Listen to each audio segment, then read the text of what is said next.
Hi students, hello everyone.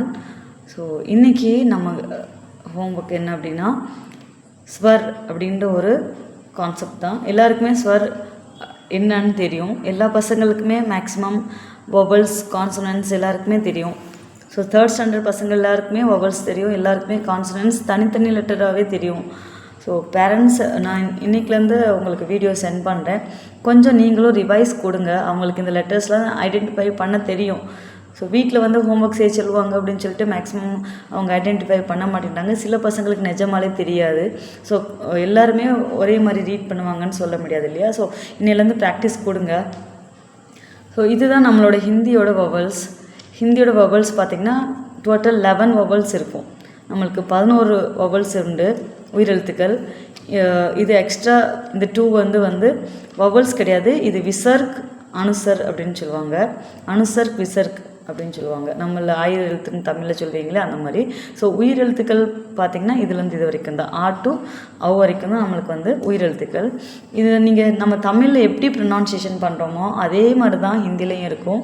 So maximum நீங்கள் தமிழ் லெட்டர்ஸை நல்லா பசங்களுக்கு தெரிஞ்சாலே இந்த லெட்டர்ஸுமே நல்லா ஈஸியாக ஐடென்டிஃபை பண்ண முடியும். ஸோ ஃபஸ்ட் லெட்டர் பாருங்கள். ஃபஸ்ட் லெட்டர் வந்து அ. நம்ம நார்மலாகவே தமிழில் சொல்கிற மாதிரி தான் அ. தென் ஆ, இ, ஈ, உ, இது ஊ. இந்த லெட்டர் வந்து சில பேர் வந்து இக்ரூன்னு ரீட் பண்ணுவாங்க. ஆக்சுவலாக அந்த ப்ரொனவுன்சியேஷன் வந்து என்ன சொல்கிறது, நம்மளுக்கு வந்து மாத்திரா எழுதும் போது தான், அதாவது உயிர்மை எழுதும் போது தான் அதை வந்து நம்ம இக்ரூன்னு ப்ரொனவுன்சியேஷன் பண்ண முடியும். இந்த லெட்டர் வந்து ரீ லெட்டர் தான். இது வந்து ரீ தான். இக்ரூன்னு ரீட் பண்ணக்கூடாது. மேக்ஸிமம் ரீட் பண்ணுவாங்க, இக்ரூ ரீட் பண்ணலாம். இந்த வேர்டு வந்து 2 ப்ரொனவுன்சியேஷனில் வரும். சில இடத்துல வந்து ஃபஸ்ட் லெட்டர்ஸ் தான் வரும் போல். இப்போ ரிஷினா ஜெயிண்ட், ஸோ அந்த வேர்டுக்கு ரிஷின்னு வரும். அதே மாதிரி இக்ரூ அப்படின்றப்போ நம்ம மாத்திரை எழுதுவோம் இல்லையா, கா ப்ளஸ் ரீ, க்ரூ அப்படின்ற மாதிரி வரும். ஸோ இந்த லெட்டர் வந்து அதே மாதிரி தான் இருக்கும். ஸோ இது வந்து எப்போவுமே நம்ம ரீன்னு தான் ப்ரொனவுன்ஸ் பண்ணணும். ஸோ இந்த லெட்டர் வந்து ரீ, ரீ, ஏ, ஐ, ஓ, ஔ. அகைன் ரீட் பண்ணுறேன் பாருங்கள். ஆ, ஆ, இ, ஈ, உ, உ, ரீ, ஏ, ஐ, ஓ, ஔ. நீங்கள் தமிழ் ரீட் பண்ணுவீங்க ஏ அப்படின்னு சொல்லி ரீட் பண்ணுவீங்க. ஐ வந்து நம்மளுக்கு ஹிந்தியில் ப்ரொனவுன்சியேஷன் எப்படி இருக்குன்னா, ஏ இது கொஞ்சம் லாங் சவுண்டாக நம்ம ப்ரொனவுன்ஸ் பண்ணுவோம். ஐயை வந்து கொஞ்சம் ஷார்ட்டாக ப்ரொனவுன்ஸ் பண்ணுவோம். நம்மளுக்கு ஹிந்தியில் வந்து ஒரே ஏ, ஒரு ஐ, ஒரு ஓ, ஒரு ஔ தான். ஸோ ஏ, ஐ, ஓ, ஔ, அம், அஹ.